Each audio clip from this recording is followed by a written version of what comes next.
Well, hello and welcome to the Courageous Influence Talk Show. I am your host, Alex Cutterford. I'm joined by my mate and pastor, Caleb Dwyer. Good morning, Alex Cutterford. How are you, mate? I'm living the dream. How are you? I'm doing pretty good.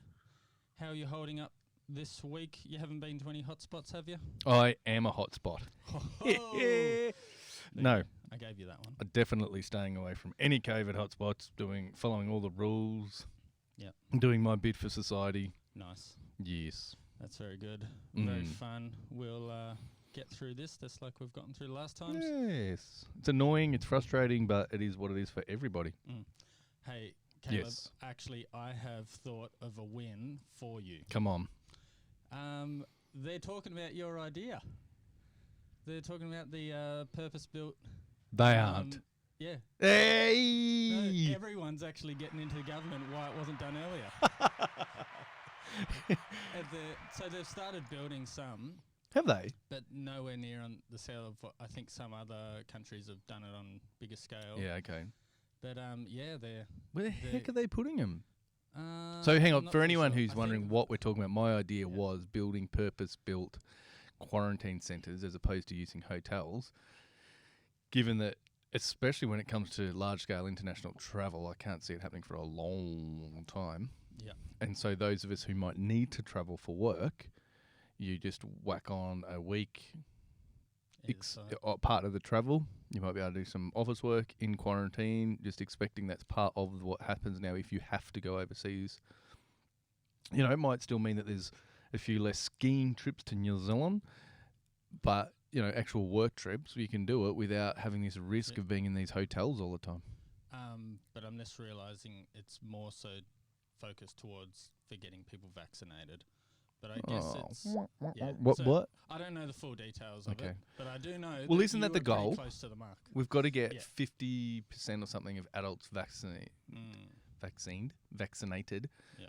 and then we can start to not be as worried about everything. Okay. I think that's what I was told yesterday. Yeah. I haven't been listening to the news. Why 50%? That's because that's the pass mark. Yeah, I don't know. I would have thought it would be higher than 50%, personally. I was like, it's going to take ages to get enough people vaccinated but to have herd immunity. And so I said, no, the target's 50%. I'm like, that seems really low. 50% of adults. I don't know how it herd immunity fully works. Like, obviously, I get the idea of it, but how you actually achieve that and how it sort of progresses through the community once people have it, sort of thing. I don't know. Interesting. Yeah, it's interesting times. It is, isn't it? What are you? You're under 40 with me, and they're starting to talk now about making the AstraZeneca. AZ available to us. 1 in 30,000 chance of the blood clotting disorder. However, and then even higher less chances of it being fatal. And yeah, apparently now it's 1 in 30 chance of it actually having a reaction. yeah. But if you carefully listen to the symptoms they tell you about and you notice them early, they can treat it very easily, etc., etc. Seems pretty low risk. I reckon I take bigger risks regularly. Yeah. Well, I do think, and this is probably the messaging that could have been good to have from sales. Talk to your GP and work out. It's like financial advice. Talk to a financial advice because they can tell you what the risks are for you because it's a very individualized thing. So Yeah, okay. I think the main thing is, talk to your GP and they can go through, work out with you what your individual health risks are. Are you suggesting that rather than leaving medical advice up to politicians and media, we should be speaking to medical professionals? It's a radical idea, That's Caleb. crazy. You know me. I'm a radical kind of person. I like to think outside the box. That's way outside the box for the last 2 years. So everyone forgot that you can talk to your GP about medical stuff. Yeah. Anyway, let's move on from COVID. All right. But we're trying to. Yeah. It keeps chasing us down. Okay, I'll kick us off with my fail for the week. Righto. It came to me in a moment of brilliance this morning as I just went through my routines. So the other day, my colleague next to me started cleaning out her keyboard. Sorry? Tipping out her computer keyboard. She tipped it upside down and was banging it to clean it out. Is that something you're supposed to do? Apparently. So I was like, oh man, I wouldn't want to do that to mine. Who knows what you'd find? But then yesterday I was like, I'm doing it. What? And I'll open this one up to the producer as well. What do you think was the predominant thing that I found in my keyboard? Oh, Outside of dirt. I was going to say, it'd have to be dead skin cells from your fingers. Nails. That's filth. Close. Oh, I don't even. No, you know how this stuff I struggle with. Oh, yuck. So the predominant thing in my keyboard was eyelashes. Ah, see, body parts. No, How do eyelashes end up in a keyboard? because they think fall about out. the amount of times you rub your eyes. You're staring. You're getting that whole blue light haze thing going on. Rub your eyes. Yeah, no. Think. Oh, it's actually gross when you think about it. There'd be eye boogers. There'd be eyelashes, cells off your skin, of your fingers. Oh, So food. you've got a laptop though, don't you? So Oh. you're all right. You haven't got the cracks. No, in I do. between the Good. big keys. I have a. You got the big keys? I have a keyboard You'll because never look at it the same again. oh, You're going to have to get one of those flat roll-out ones that you can just I'm roll gonna up. put it in a cover every night. Have it in a plastic case like people with their couches in covered in plastic. a lot of my friends in You can't Asia, see the they letters leave the properly. plastic on their Yeah. couches. Yeah. That's great. I might start doing that. So you can't see the keys properly. You don't need to. And If it you presses 3 keys at once. When you're my typing skills aren't great anyway. Yeah. So that was my fail, and my win was your win. Oh wow, that's harsh. I mean, there's so many things in life when you think about it that are just gross if you think about them for too long. Mm. It's just best not to. Mm. Car seats, they never get cleaned properly. Oh. Imagine what's. Anyway, let's Yeah, who knows what? Especially in look at a taxi. household of 5 or more. I'm sure the producer's car is nice and clean. I'm positive it would be. If clean's the term you want to go with, yeah. Yep. Thanks. We're going with that. What's your fail? Well, my fail happened. I believe I had some bad egg during the week. Mm. Shared an egg sandwich, and it got messy. It got real messy, and then I was starting to feel good enough to. I sort of took an hour or two off work in the morning, slept in a bit. It was overnight, so it was lunchtime. I had the egg, started feeling real seedy. Thought, maybe I just need to eat. Had dinner. That was a mistake. The night was messy. Finally started to feel that bit of relief around 7 or 8 in the morning. So slept in a bit. Came into work mid-morning. Got some work done. About 2 o'clock, I started getting hungry. And went over and started looking through. I have a little area with some food. Caleb's corner of food. Yes. Found some nice creamy pasta. And thought, what could go wrong? That's definitely the best thing to eat after you've been crook. And so I started preparing it. And my colleague, who sometimes forgets that she's my colleague, not my mum, started giving me a big lecture about why that's not the right thing to eat. And I felt, it was one of those moments where you go, I really am just a man-child, aren't I? I don't think through anything properly. So did you eat it? Yeah, I had it. And how did that end up? Oh, look, things still weren't great, but anyway, we're getting better by the moment. Nice. It was all right. I actually said I had a moment where I was like, because you know when you haven't eaten like that and you've lost a lot of food and then you eat and it's just so satisfying. I turned around to my colleague and said, you know what? If I am in agony in 25 minutes, I just want you to remind me of this moment because right now it feels so good. Wow, that's good pasta. Mhm. That's the love for pasta. Hey, question without notice for you. Go. What would you prefer? A really good yawn or a really good sneeze? Oh, are you kidding me? Sneeze. I have rhinitis, as you know. So my nose is so sensitive, especially this time of year. So I get hay fever during spring, and then during winter, moving from areas where there is humidity, so outdoor where it's raining, into especially gas heated environments where all the humidity's been sucked out of the air, Yeah. I will sneeze and sneeze and sneeze and say, I hate it. Sometimes I'll sneeze for so long that I'm tired. So I hate sneezing. I don't want to sneeze ever again. So it has to be a yawn for So me. you have lost all joy in a good sneeze. It just annoys me. It's that's shattering for you. I'm so sorry that you've had to go through that. I can sneeze like 40 times in a row. Just So this conversation came up the other week when I was at a mate's 30th, and somehow we got onto it, and we had one of those way too in-depth conversations about a stupid topic. got a feeling it was a couple of beers in. And it was I just fall for like- those a lot. and we're this deep diving, and we're going through all the different elements. I'm really torn because I haven't been ruined for sneezes. So every now and then you just get a good sneeze. Mm-hmm.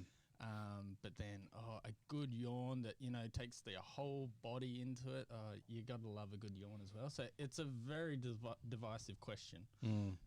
Divided the nation. We're gonna I can maybe I imagine. can put up a poll, work out You do it. what ranks higher in the community, a good yawn or a good sneeze. You know what trumps them both? What? A good scratch. Oh yeah, should have done the trifecta. When you you're just like, You hit the spot and it's running away. It's running away from you, and you finally catch it. Yes. Amazing. Oh, man. amazing.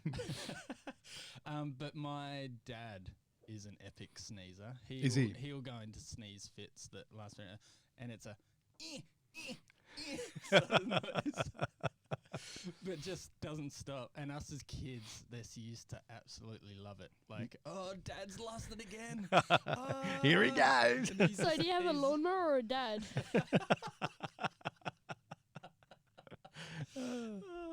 Both. Good And that's- question. And that's why I'm the best son ever. Do you have a lawnmower or a dad? Yeah, so that was my question without notice. No, good one. A very good one, and one worth contemplating. I think my kids would all go with yawn because they're sick and tired of hearing me sneeze. They've been traumatized too. Oh, man. Do you have a life lesson for us this morning? Well, before we move off, a life lesson for everybody else. If Okay. you happen to know someone who does have sneezing fits and you're so sick of it, I get it. I get that in my household it's commonplace. People are used to, oh, here goes Caleb, or the kids will be thinking, here goes Dad again. And it's got to the point where they just act like it's not even happening. So they'll continue to talk to me. And it's like, I would just be like, I can't answer or even hear you properly. So I get it. I get that you're used to it. It's not an unusual occurrence. I get that you probably go, oh, here we go, I've got to wait again. But we can't hear and we can't respond. So people out there, if you've got a sneezer in your household, don't keep talking to them. Because then they'll stop and look at me when I finish sneezing, waiting for a response. I'm like, I've got no idea what you said. Are you No. even listening to me, Caleb? No. Love? What? What? Oh, no, I don't know, Ranners. Give me a sec. Can you just repeat it? Anyway, That's awesome. There you go. yeah, life lesson. This is one I've been thinking about a bit recently, talking about with a couple of people with some work. It's that we always forget that human happiness is a disposition of mind more than a condition of circumstance. Oh, sorry. That's the lesson. I thought you were going to keep diving. Would you like me to Sorry, expand? Yeah, say it. No, say it again. Say it again. We always forget that happiness is more a disposition of mind. Oh, I just turned Rather it than off. circumstance. Yeah. Yeah. A disposition of mind, not a condition of circumstance. And there's no doubt, that certain circumstances make us happy. But one of the things that we know is that you can actually develop the habit of happiness according to the way you think about things. Yeah. And so there's a whole section I actually take people through with pre-marriage counselling, because often when we go into a significant relationship such as marriage, we're assuming that that person is going to make me happy. Yeah, they're going to fill my emptiness. Right. And it's so unfair because we're making someone responsible, which it's such a backwards thing. But when you think about it, all the Hollywood movies, like everything promotes this idea, and yet we all know deep down that it's not right. Right? It's why most of the Hollywood love stories finish at the wedding. So that's the starting line. Right? But we finish with this big moment. Now they're going to make me happy for the rest of my life. So first of all, it's not fair to your spouse to dump your happiness on them, like the responsibility for your happiness. You're setting them up to fail, right? So nobody can take the responsibility for making another person happy. So you're setting them up to fail. And in fact, in time, and it won't happen immediately, but in time, you're setting yourself up to resent them because they will fail you. Right? They can't do it. So you're setting them up to be a failure. You're setting yourself up for resentment. But it's also an incredibly disempowering thing to do to yourself, to hand over responsibility for my joy to somebody else. Why would I disempower myself like that? Nobody has the power to take away my happiness. Now, I realise that you say that, and then people bring up examples of horrific things that we can go through that 100% cause pain. But even the way we walk through those painful circumstances, how long we stay in the midst of them, how long they control us for, how deeply they affect us, can all be influenced by our ability to practice the habit of happiness. And so what I talk to couples in pre-marriage counselling about is rather than taking on the responsibility for rather than giving them the responsibility for your happiness, what we need to do is both make a commitment to create an environment where their happiness can flourish. And if I'm committed to creating an environment of happiness, one of the steps I have to do is take control of my own thought life, right? Think about what we think about, learn thinking patterns, and learn techniques where I can look at things a bit differently so that I create an environment where I can most easily be happy and they can be happy as well. Yeah, absolutely. I remember, a few years ago, Melissa and I talking about something, and she was sort of saying I need you to teach me this, or I need you to show me this or something. And I was sort of saying, I can't actually show you. All I can do is, or all you can do is you can learn how to approach that. And then I can learn and I can listen to you and take on board like this, and you can communicate to me what you're needing in that space. But I can't actually create it for you, sort of thing. And I think in marriage, especially is where you see that whole idea of, you do so quickly project things onto that other person, more so than any other thing, but you do it in other areas of life as well. But definitely close relationships are where you start to do it the most. You start projecting needs onto people that they just can't fill, no matter how hard they try, and you see people trying really hard to do it, and it's like, no, it needs to come from within. It can't come from an external thing. And you can see it suck the life out of someone. Like if I'm trying really hard to take on the responsibility of making my spouse happy, but there's something within them, and it might have been triggered by some really significant trauma that needs addressing within them, and that we're not belittling that. That I think sometimes people want to talk about these things in black and whites. But a person can go through significant issues and trauma that is causing them to be terribly unhappy, but it must be addressed in them. They can't then turn around and project. And if a spouse tries to make that for the person over and over and over again, I've had people in marriage counselling where you can see the life is being completely sucked out of this one partner as they are trying and trying, and they just get to a point where they go, I can't do it anymore. I'm now miserable as well. The very life has been sucked out of me as I've tried to make you happy, and you're just a black hole that's sucking the life out of me. Yeah, and you're often trying to, because you're not feeling the thing. No, that's right. Because whatever's been projected and wherever the pain point is, that's not necessarily where it's coming from, the root of the issue and things like that. And so you're trying to help in an area, but it's even if that became addressed, it's it'll either reappear somewhere else, or it'll just be realized, that hasn't made me happy. That hasn't fixed it. Right. So the goalposts constantly shift. It's that was going to make you happy, and I've done that, and that hasn't worked. So now this is going to make it, and that doesn't work. The goalposts constantly shift. So it's about while you want to be in that environment and you want to be in that relationship, understanding that my responsibility to my partner is often about the environment I create with them, where their mental and emotional health can flourish, rather than taking on the responsibility for that. Yeah, working out how to have a shared responsibility in the appropriate ways. And then within ourselves. So then you stop and go, okay, that's true in that dynamic, but then what about in myself? Where am I waiting for circumstances to be perfect? And so much of it, like a really simple example I would use is when it comes to, it's about perspective. It's how we choose to think about things and learning the discipline of, just because a thought comes into your head. See, thought has a couple of processes to it. There is that almost revelation part of thought where an idea just pops into your head, often an unconscious thought. And who knows precisely what triggers that? It's experience, it's the way you're wired, all sorts of things trigger these thoughts. And I certainly believe that sometimes it's God revealing things to people. But these thoughts pop in our head. Then we almost have an internal dialogue.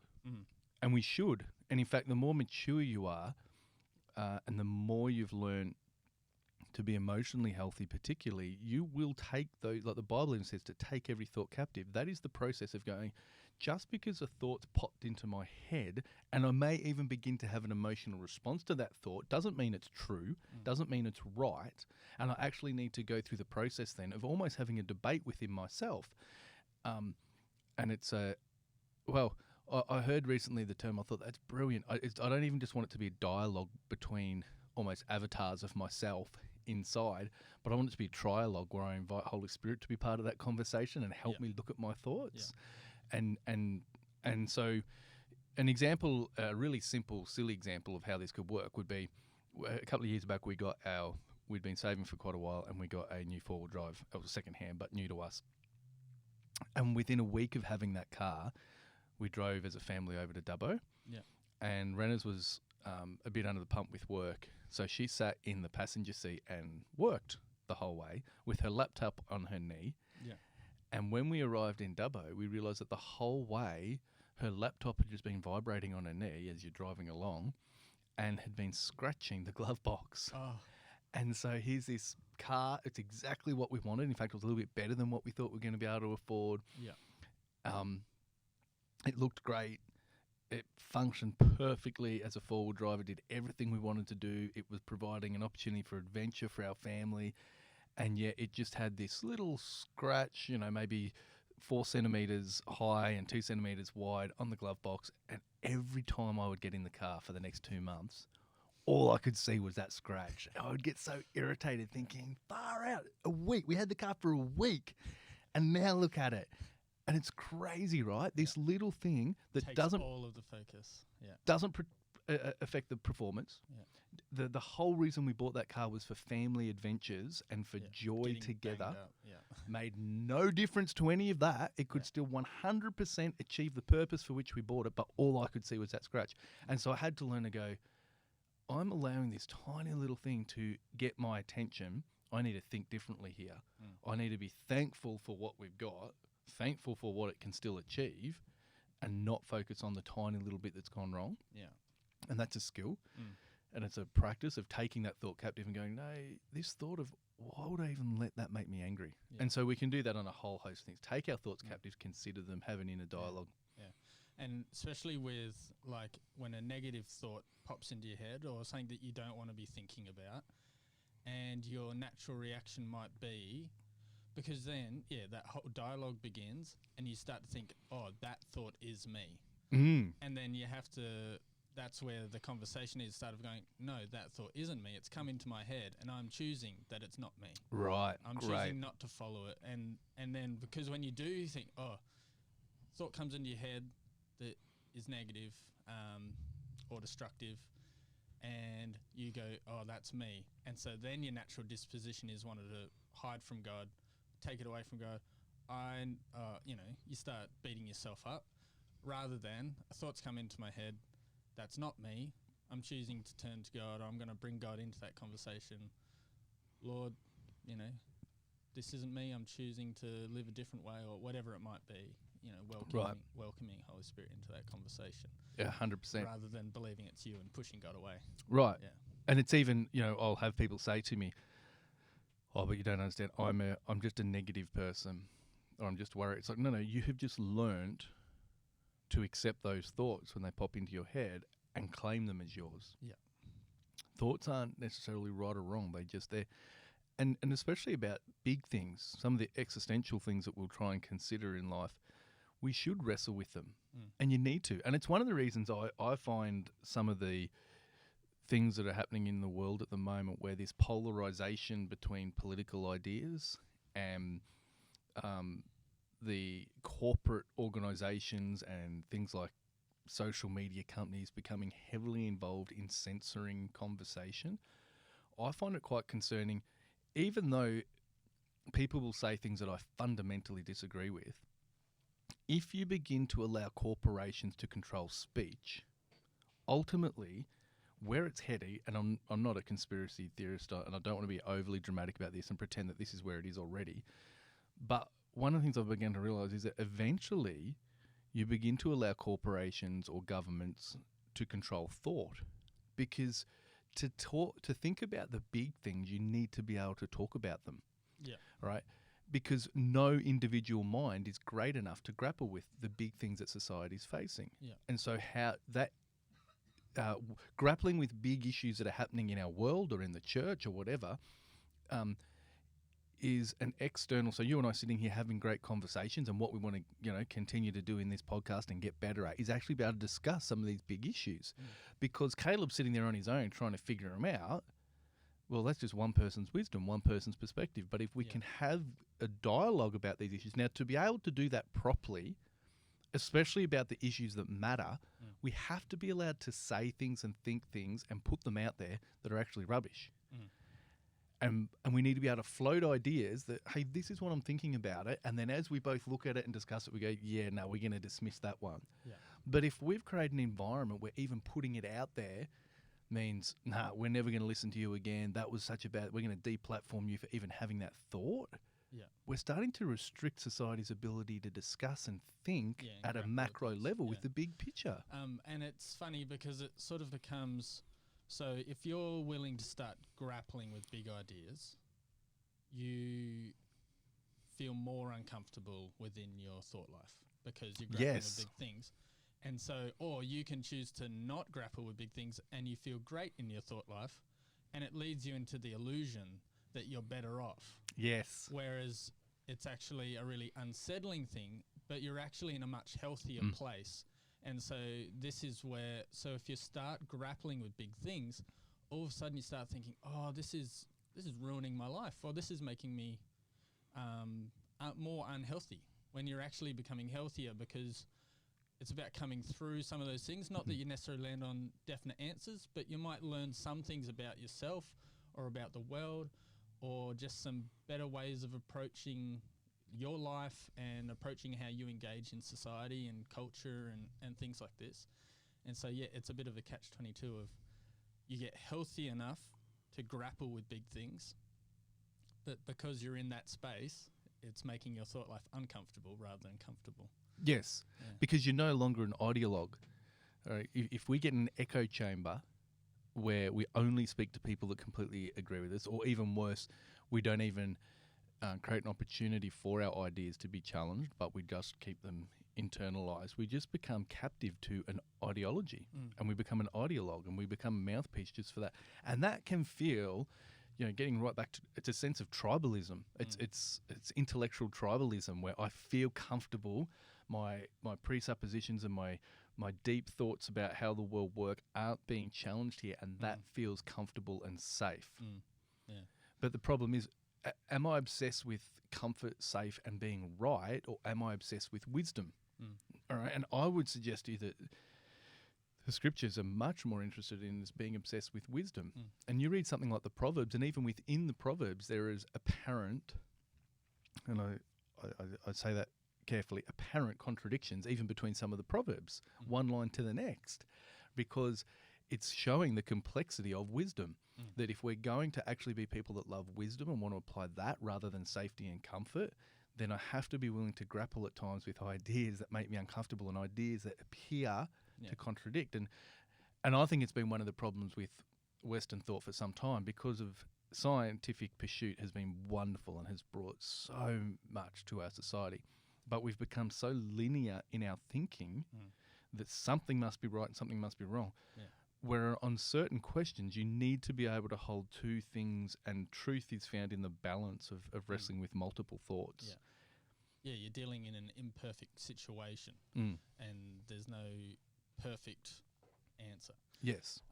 And so this will sort of lead into my life lesson, Mm-hmm. which is sort of come out of my reading in James 1 this week, James chapter 1.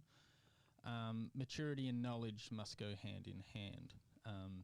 And I was sort of thinking about maturity is when the knowledge that we have starts flowing into our behaviour, and that our maturity can start to be measured by our behaviour, not just the knowledge that we have. And so often, especially when you're young, you come into some new knowledge and all of a sudden you think you're mature. Right. And you're like, I've got this new knowledge, and you start to think, and it's a bit like thought, like you think because you now have the knowledge of something that is you, when actually you haven't stepped into it yet. Yeah, you haven't lived it out over a period of time. You haven't built that into who you are You yet. haven't stuck with it when it all of a sudden wasn't as exciting when you first learnt it, things like this. So maturity can often be measured by our behaviour, and so that's like, with our thoughts, not just being who we are, the same with our knowledge. Just because we know something doesn't mean that is us. It could be if we allow it to sink in, become a part of who we are and how we act and behave. So culture is often talked about. You can measure culture by the behaviour of that organisation. It's not about the values that you have stuck up on the wall. Right. Because that might not be what's actually happening. That's just what you want to happen. So your culture of an organisation isn't set by the values and the mission statement. It's set by the behaviour of what the people. actually happens. Yeah. What actually happens. So culture is what is genuinely happening at that time. And it's the same with maturity. Yeah, it's a great thought. Actually, I lived that out yesterday with that story I was telling earlier, because, as you know, I'm actually qualified as food scientist. And Right. so I was... You're a qualified food scientist? Yes, that's what my undergraduate degree is. Ah. Yeah. You didn't know that? No. There you go. That sounds super made up. Super made up. I'm a qualified food scientist. No, that's what my... Yeah, so So am I. when I finished, Yeah. my friends, after doing my undergraduate degree, they went off and did things. So there's two main areas you can go. Well, there's a few, but the two big areas are product development. So you end up working for a food company looking at new products and developing new products. So you're one of the food scientists working for KFC saying KFC can be part of a well-balanced diet. Right, yeah, trying to convince people of that. Or you can go into production control and looking at preservatives, and big movement now is how to preserve foods without the addition of chemicals, etc. Yeah. So it's the science behind what we eat Yeah. and how to keep it safe and how to make it yum. And but it's not at a cooking level; it's at a scientific level. So lots of, I spend a lot of time doing microbiology and biochemistry. Yeah. And applying that to a food context. Yeah. So that's my background Yeah. degree. So then I knew you had a science the degree. science. I Yeah, well, didn't know it was food. It was within the science. context of food. Yeah. Classic. Which was a lot of fun. I can't do it anymore, but I used to be able to tell you the metabolic pathway of Saccharomyces cerevisiae, which is your brewer's yeast, from You impressed me by saying the name. from a glucose molecule Yeah. through to producing alcohol and the byproducts that are produced in beer or wine or... Yeah. Anyway, I can't do it anymore, but that's the sort of stuff we learned, the whole metabolic pathway and how we can manipulate them to change the flavours, etc. Yeah.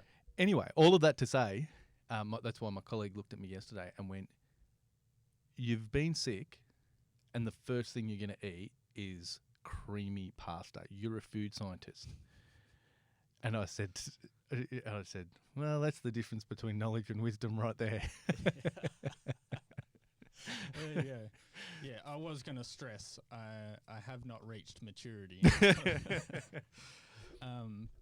But it's good to be aware of that difference so that you can start recognizing, okay, yeah, I've learnt this.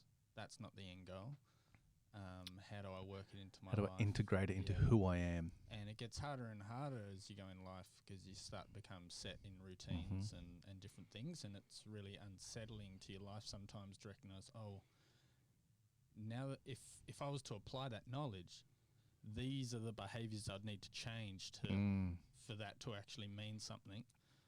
Oh, and sometimes you're going to see things and you go, I don't actually think the pursuit of that is worth it, even if you see it as being a good thing. You know, like we could all find ways to become more conscious, and we're becoming more aware of what different industries do to the environment, things like that, and that there are behaviours that we're probably aware of that we could change to start to curb some of those things. Big ones are like meat industry, and the way that modern Western markets are run and things like that. You could sort of see some damaging elements there, and you could curb your behaviours. Melissa and I sort of started cutting down on meat, like not entirely, but just going to less. I grew up thinking every meal is built around the meat.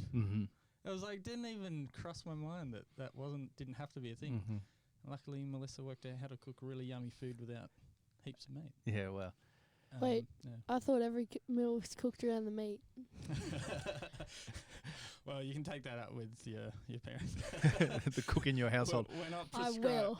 I'm not prescribing to anyone that everyone should go and become vegetarians. But that's just one area where you can think through and you can look at information and knowledge and decide whether to change behaviours or not. And that is the mark of whether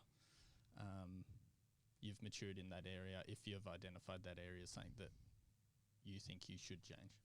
Yes. And there's always a hump to get over, isn't there? I think it's something I often ask within myself, like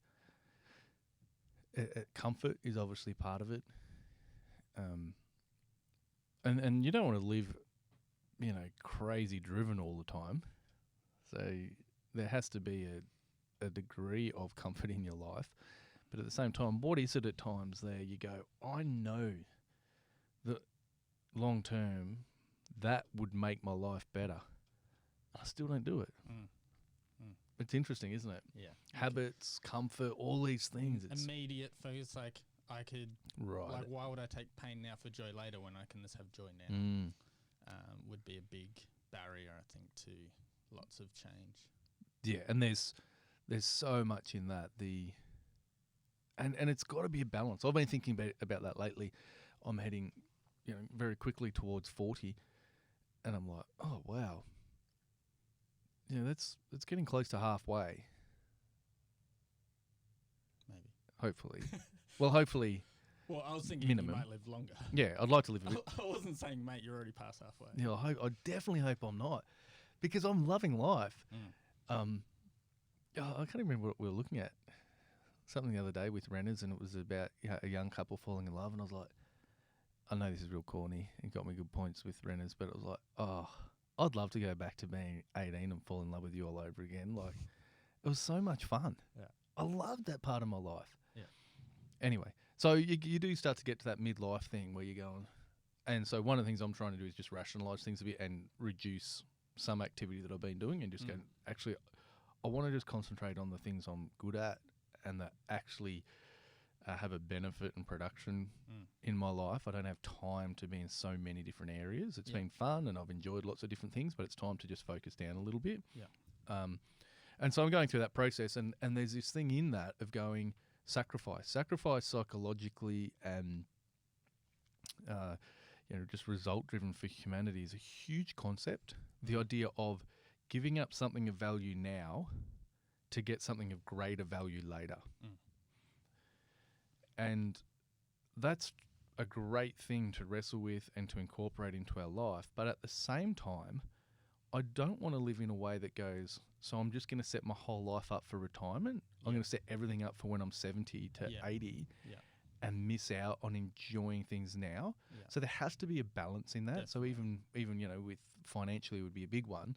I want to make sure that there's something at the end that I'm not, destitute. Mm. And at the same time, I don't want to be working so hard now to save for the end, and I don't want to be so strict with my money that I'm doing that that I can't go motorbike riding on the weekend with my kids. Yeah, absolutely. Yeah, especially when it's coming at the expense of relational connections with the people closest to you, I think. And everyone's going to find a different landing place. But I reckon, within yourself, though, you can probably know when you're close to the sweet spot of, like, there's a little bit of discomfort, but it's not taking away from the most important things. Mm-hmm. And you're still doing the things you want to do, but you're not this like lavishing in every desire that you'd have for that thing, like Right. you're not buying every single footy memorabilia that you'd love. You just find one that's really special to you instead, Yes. and then you cherish it, and Yeah. it becomes this amazing, and it adds probably more value to it to yourself. So Yeah. there's probably a sweet spot, like, because I was thinking a lot around the financial element of that idea of maturity and knowledge, because most people know how to save. You spend less than you earn, Mm-hmm. and you've saved. Doesn't mean they're doing it. Right. So that's where the maturity element comes in, Yeah. where you start making decisions around that knowledge and start making decisions to gain more knowledge. And maturity can flow, and you can set goals and actually achieve them rather than, oh, I wish I had this. Yep. Oh, I wish I had that. And again, I think finances is a great model, actually, and to apply that to our lives, even when it comes to things like time.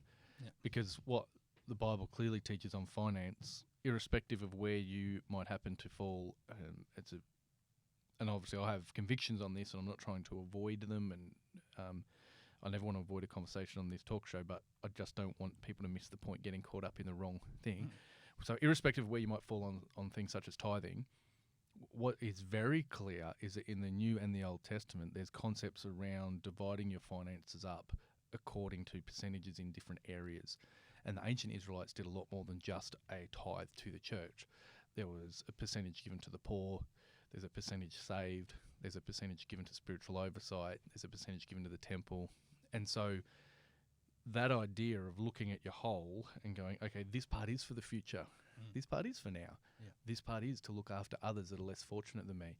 And I wonder what it would look like if we're really intentional with our time and went, this percentage of my time is for family, this percentage of my time is to work hard for the future, and realise that it's not an either or thing, that it's about stewarding what we have now. Yeah, absolutely. Yeah, no, it's really good. So I thought I would jump into just a bit of a conversation around, so you preached on the weekend. I did. I can't remember all the details because as we discussed, I have a terrible memory and I'm still waiting for that gift to appear within my tool belt of gifts. But I did, so one part of it, you sort of went through some different struggles that people might have. Mm-hmm. And so here's the list that you gave. So how do I go when I don't receive recognition? How do I go when someone else gets recognition for what I did? Mm-hmm. Does my need for recognition ever exceed my desire to give God recognition? Am I discouraged by criticism? Do I ignore encouragement but focus on criticism? Yep. So the context was from looking at the life of Jesus, and we see even in the first chapter of his life that's written in Scripture, there was depending on what gospel you're reading, but there was the wise man coming, and there was Herod wanting to kill him, and so from the womb to the tomb, Jesus was worshipped by some and criticised by others, and yet he didn't allow any of that. Even the people that were, there was even the time when the disciples, those that were closest to him, the four, were up on the mountain, and they're like, "Oh, this is amazing, Jesus. Can we not just stay here?" Right? So they loved it. They were worshipping him, but he never let the worship or the criticism get him off what he was called to. And how do we go with that? Yeah. As followers of Jesus, as disciples, are we living on purpose, or do we let criticism in one direction or flattery and worship in another direction get us off track. And we've got to guard our heart against that. Absolutely. So that was the context. Yeah. So I was looking at that one and I was like, okay, which one of those would be my biggest struggle out of that list? Mm-hmm. And I reckon it would be I'm discouraged by criticism. Mm-hmm. That's probably not the exact wording for it, because what I think for me is I fear criticism, but I never take it as badly in the actual moment. Mm. But I do, my behaviour does act in a way to make sure I avoid criticism. Mm-hmm. So what do you think would be the main, like, what are the things happening in me that would cause me to fear criticism? Well, I think you've partly probably answered it for yourself, because you say once you actually get there, it's never as bad as you think. Mm. So a fear of criticism is usually a fear that we will be rejected. Mm.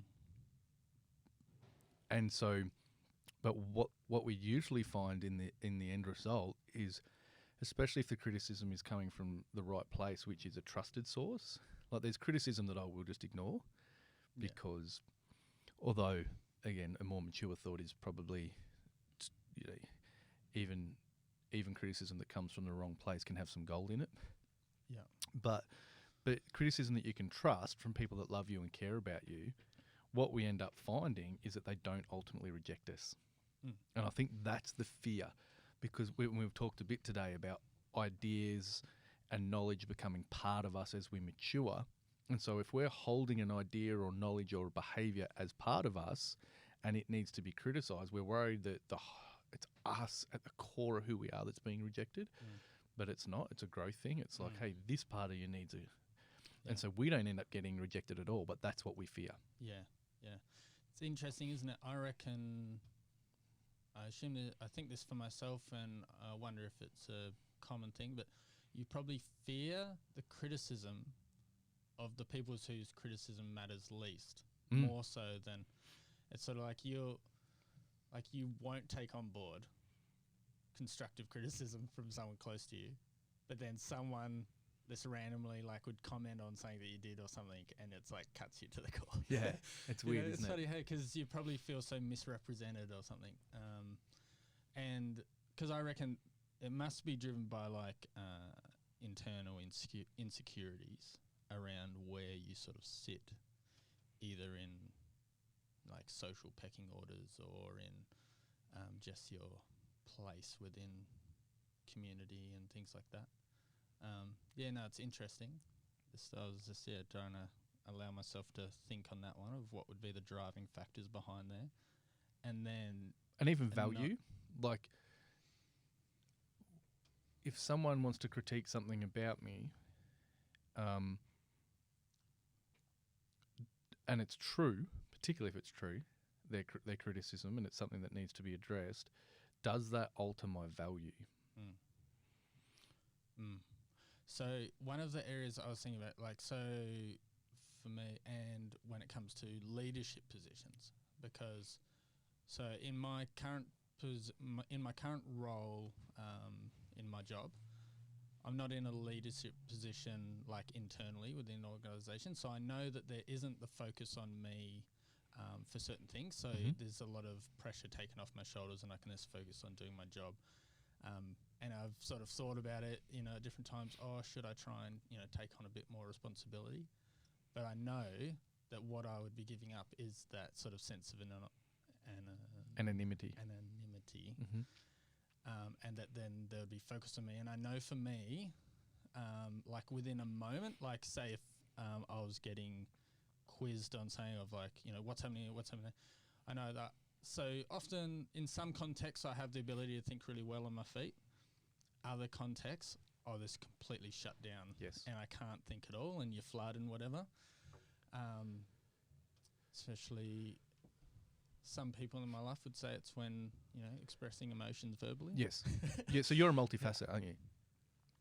No, I was thinker, feeler. Oh, really? Yeah, but... There's a lot about your nature and it was surprised, it was sort of... Yeah. Because that's a very common trait. And I'd have to look at your stuff, but especially in highly emotive situations, for a multifacet to shut down is very, very common. Yeah. And it's the flip side of what makes you great. So multifacets, for those that don't know, basically in your personality type testing, multifacet comes across as really equal in all of them. And so one of your great capacities is that you can see things from lots of angles. Yeah. And that would be very true of you. So yeah. without... I think it was, like the levels were like just probably falling off it, like it was all pretty level. But it'd surprise me if you were, just knowing you as well as I do. Yeah. And that's probably a bit of a dangerous thing to do, but Know me. Well, yeah, that's very dangerous, knowing Alex Scutterford. Yes. But I would assume, knowing your strengths and weaknesses, that you would be multifaceted, because one of the things that is your great strength is that you can get along with people from all sorts of backgrounds, and you can see the merit in all sorts of people and their ideas, and you can synthesize different ideas well. A great multifaceted type of skill.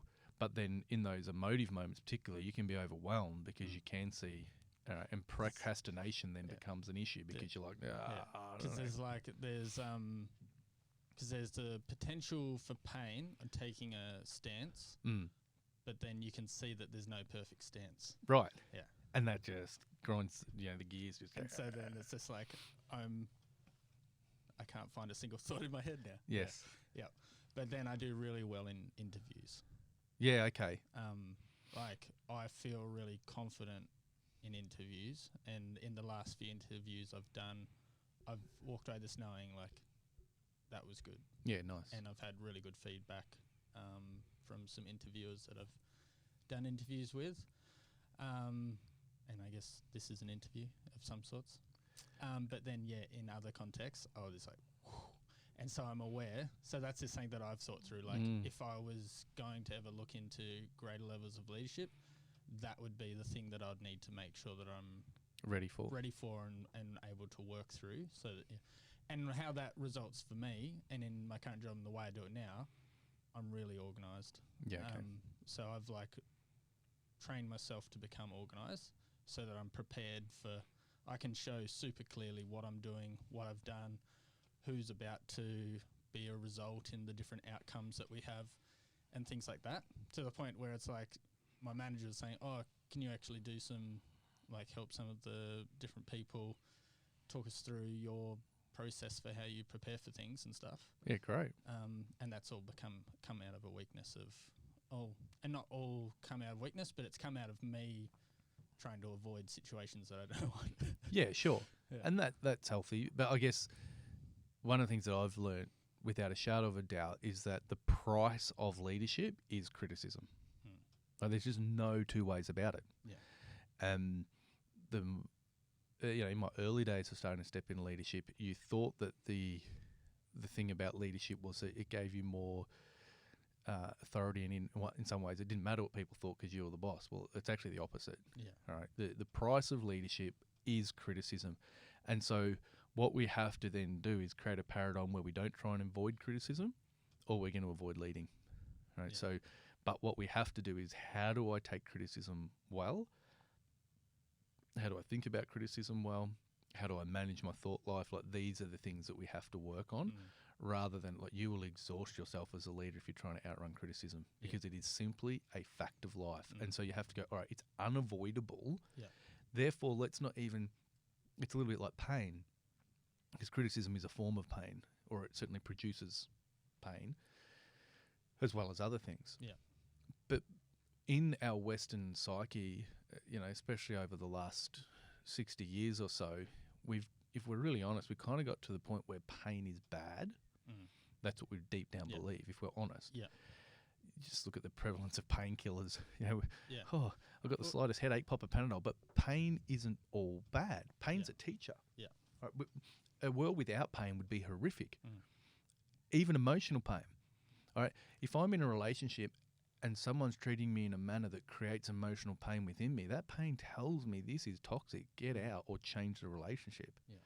So if a kid touches a hot surface and pulls their hand away, oh, that was hot, don't touch it again. Otherwise, they're going to leave their hand there and it's just going to get burnt. So pain is a teacher. And so pain shouldn't always be avoided. Yeah. it needs to be dealt with correctly. And I would say it's the same as criticism. We have to, and it's not that suddenly you enjoy criticism. I hear some people say they do. I think there's something wrong with you if you enjoy criticism. Yeah. But I do enjoy the growth it produces. I do enjoy the health it can produce. And so I want to learn how to take criticism well and never waste a moment trying to avoid it. Yeah, and that comes full circle back to your life lesson of you can handle criticism when internally it's not hitting the core of you, and defining who you are. The criticism, you've already defined who you are, and criticism, is there some active feedback that you can be processing and deciding, I'll take that on board. Oh yeah, actually that bit, yeah, I agree. Actually, I can see that now. Or that bit, actually, I feel like that isn't hitting the mark with the information that I have about the situation. Exactly. I can let that one slide through, I think. And if it keeps coming up, I'll reassess it again. Yeah, and look, one of the ways that I deal with it, and our pastoral staff do, is we all have professional supervision. And so we will spend time with a professional supervisor who has qualifications. And one of the things that you'll do in that session is like, here's some criticism of COP lately, and I don't get it.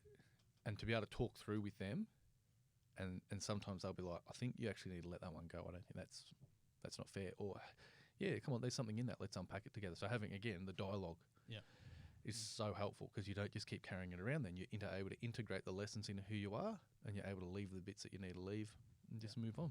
Yeah. Nice. Well, I think that will do us for this week, mate. Awesome. Very good conversation. Thank you. Enjoyed it. Make sure everyone's following us on social media, Facebook, Instagram, YouTube. Oh, I didn't even talk about the fact that I went and checked out Snapchat this week. Oh, did you? After last week's conversation. But yeah, so you can find us on Facebook, Instagram, and YouTube for now. Bye now. Bye. Thanks, producer.